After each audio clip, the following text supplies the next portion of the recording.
أنا ما عمري كنت كنبغي المشاكل، وكنآمن باللي الجار قبر الدار، وكانت جارتي قريبة لقلبي، كنتعامل معاها بحسن النية، نعاونها ونوقف معاها، ونقول هادي غير وحدة محتاجة، كنت كنفتح ليها باب داري قبل قلبي، نسمع ليها، نستر عليها، وحتى إلا غلطات كنقول الله يهديها، راه الطيبة راه أحسن من كلشي. ولكن اللي ما كنتش عارفة هو أن بعض الناس كيشوفوا الطيبة ديالي ضعف وكيستغلوها بلا رحمة. بدات تدخل لحياتي شوية بشوية، تعرف أسراري، تشوف النقاط ديال الضعف ديالي، وكل كلمة كنت كنقولها ليها ولات سلاح ضدي.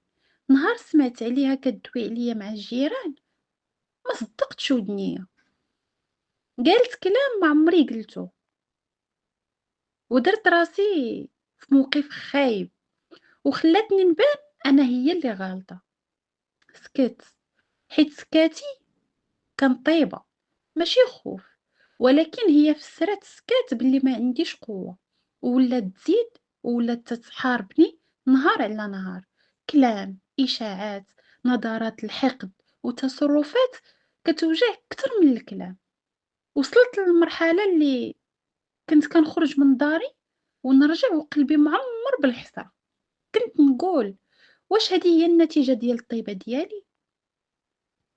وفي واحد النهار وقفت مع راسي وقلت صافي، الطيبة بلا حدود راها كتجرح، والاحترام خاصو خطوط حمراء.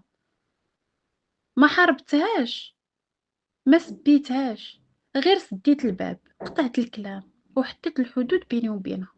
من داك النهار تعلمت درس عمري ننساه، ماشي كل جار راه كيكون جار، وماشي اللي كيضحك ليك راه كيبغيك.